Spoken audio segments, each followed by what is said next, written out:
Ini yang kasus yang kemarin itu Bang ya, yang Alvin meninggal, terus kasusnya dengan Novi, Abang menanggapi seperti apa ya? Siap. Oke, standby, roll.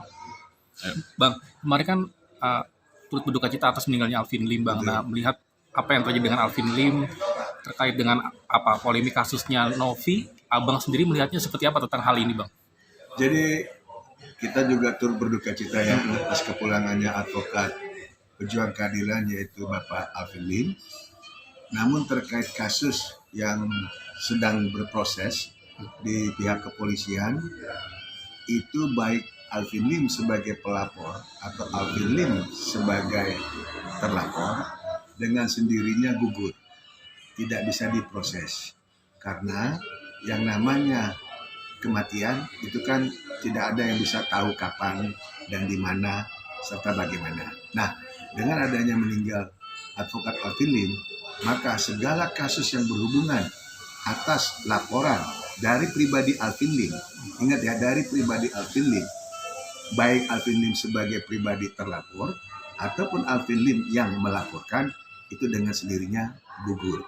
Di luar konteks kalau memang advokat Alvin Lim itu sebagai kuasa hukum, itu masih bisa berjalan dengan cara mengganti kuasa hukum yang baru untuk melanjutkan proses yang sudah ada selama ini. Abang kemarin juga datang ke sana juga ya, Bang? Betul. Melihat almarhum sendiri. Nah, ketika datang kemarin ke sana, ada siapa saja dan gimana situasi di sana, Bang, ketika mengunjungi almarhum Alvin Lim sendiri, Bang?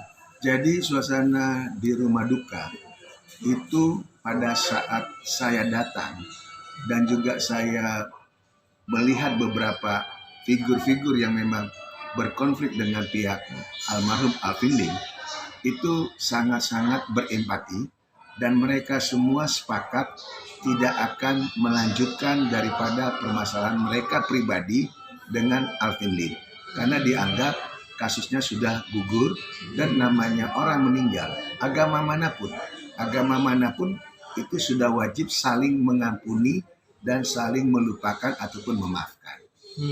Jadi kaitannya kalau ini hubungannya dengan Novi Pratiwi, itu maka dengan kebesaran jiwa Novi juga, itu secara dia spontan menyatakan bahwa dia sudah memaafkan dan tidak ingin melanjutkan. Jadi kita anggap itulah kebesaran daripada Novi. Iya. Bang, ini kan dapat info juga kalau sebelum almarhum Alvin Lim meninggal, sebelumnya dia telah mencabut laporan terhadap Novi. Melihat apa ketegaran hati Alvin Lim untuk bisa menyelesaikan masalah ini, tapi pada akhirnya Alvin Lim meninggal. Melihat hal ini juga seperti apa Abang melihatnya? Jadi kalau terkait memang Alvin Lim yang katanya sudah mencabut laporan pribadi dia kepada Novi, itu adalah mungkin tanda-tanda memang Alvin Lim juga tidak ingin melanjutkan. Karena mungkin secara tanda kutip, mungkin dia udah ada firasat atau merasa tidak akan adanya satu kemampuan ke depannya untuk melapor. Makanya itu adalah hal yang baik yang patut kita apresiasi secara positif. Alvin Lim secara aklamasi mencabut laporan. Iya. Bang, ini kan dana yang sebelumnya diperuntukkan oleh Agus, tapi akhirnya dipindahkan atau dialihfungsikan untuk bencana di NTT sendiri. Menurut pandangan hukum seperti ini, seperti apa? Ada yang salah nggak, Bang, tentang hal ini? Jadi ini ada rangkaian peristiwa di mana awalan donasi itu adalah ketua yayasan adalah Novi Pratiwi.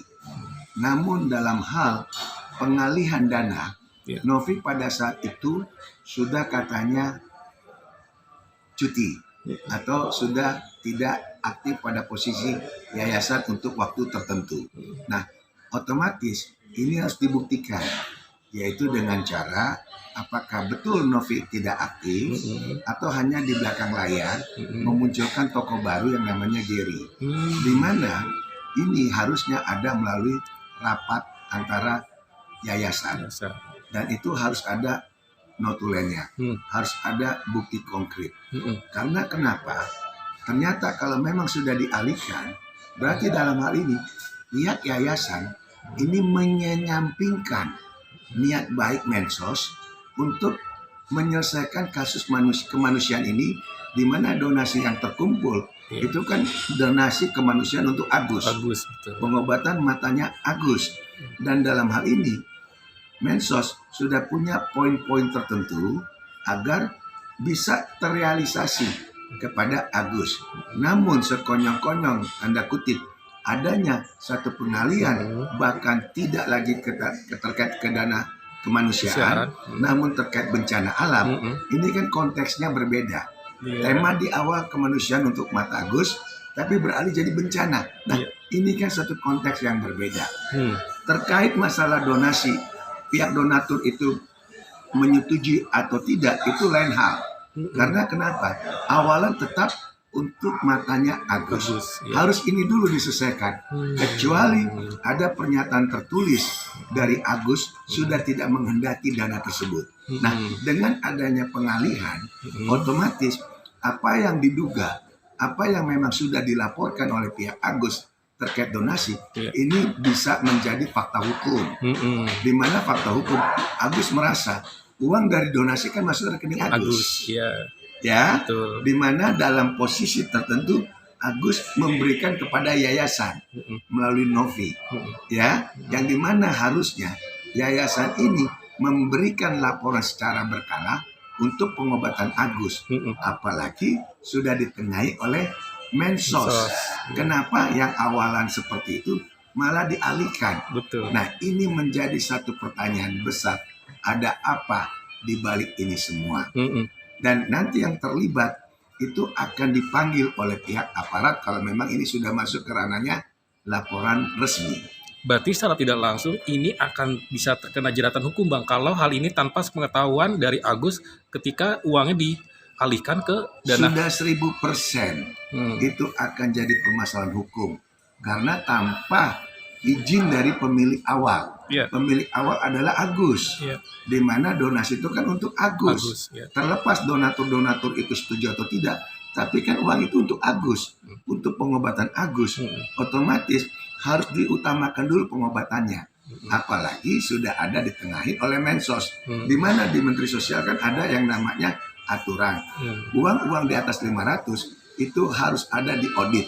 Iya. Nah, pada saat pengauditan ini, apakah sudah dilaksanakan? Nah, itu juga. Ya, yang kedua, pada saat pengalihan ke dana bencana, Iya. apakah melalui audit untuk peruntukannya ke dana bencana? Itu juga peraturan hukum. Jadi ini sudah ditabrak-tabrak, yang ini akan ada permasalahan hukum.